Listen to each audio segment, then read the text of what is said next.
அன்புள்ளவர்களே, கர்த்தர் உங்களை நேசிக்கிறார். இந்த நாள் இனிய நாளாக அமையட்டும். நான் ஒரு ஓவியத்தை வரைந்து விட்டால் அதை கிழித்து விடலாம், ஏதேனும் தவறாக எழுதிவிட்டாலும் அழித்து விடலாம். ஆனால் எல்லாவற்றையும் அப்படி செய்ய முடியாதல்லவா? தேவன் தான் படைத்த அத்தனை மனுஷர் முதல் ஜீவ ராசிகள் அனைத்தையும் அழிக்க நினைத்தார். ஏன்? வேதத்திலே ஆதியாகமம் 6-7 அதிகாரங்களில் பார்க்கிறோம். தேவன் பூமி, வானம், மனுஷர் எல்லாவற்றையும் உண்டாக்கினார்.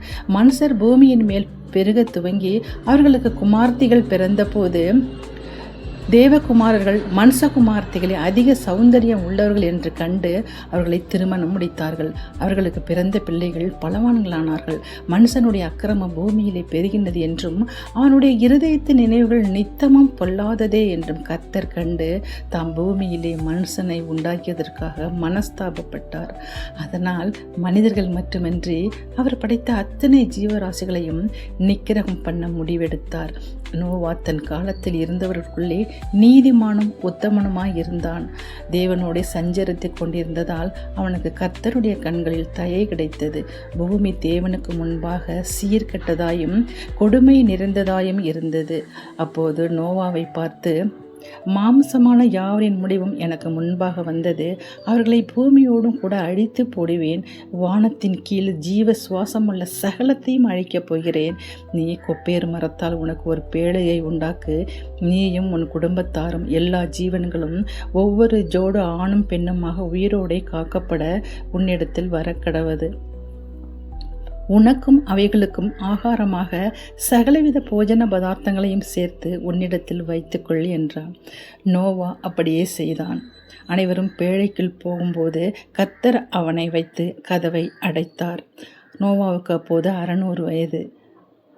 நோவா பேழைக்குள் போன 7ஆம் நாள் பூமியில் ஜலப்பிரளயம் உண்டாயிற்று. கர்த்தர் மழையை கட்டளையிட்டார். மகா ஆழத்தின் ஊற்று கண்களெல்லாம் பிளந்தன. 40 நாள் இரவும் பகலும் பெருமழை பெய்தது. அப்போது மனுஷர் முதல் சகல ஜீவ ஜந்துக்களும் மாண்டன. பேழைக்குள் இருந்தவர்கள் மட்டும் காப்பாற்றப்பட்டனர். ஜலம் 150 நாள் பிரவாகித்து தேவன் நோவாவை நினைத்தார். காற்றை வீச செய்து மழையை நிறுத்தினார்.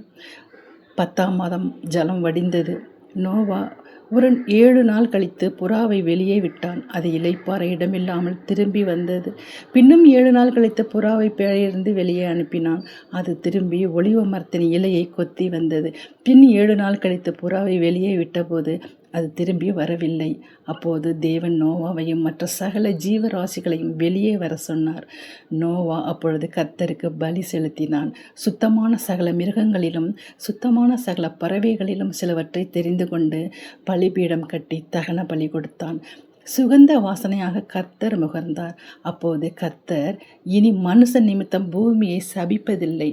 நான் இப்போது செய்தது போல இனி சகல ஜீவனங்களையும் சங்கரிப்பதில்லை. பூமியிலுள்ள நாளளவும் விதைப்பும் அறுப்பும் சீதளமும் உஷ்ணமும் கோடைக்காலமும் மாரிக்காலமும் பகலும் இரவும் ஒழிவதில்லை என்று தம்முடைய உள்ளத்தில் சொன்னார். ஆம் சகோதர சகோதரிகளே, நோவாவை மட்டும் ஏன் அப்படி பாதுகாத்தார்? அவன் உத்தமனும் நீதிமானுமாய் இருந்ததால் தானே. நாமும் அப்படி இருக்க முயற்சி செய்வோமா? இப்பொழுது ஒரு சிறு ஜெபம் செய்வோம்.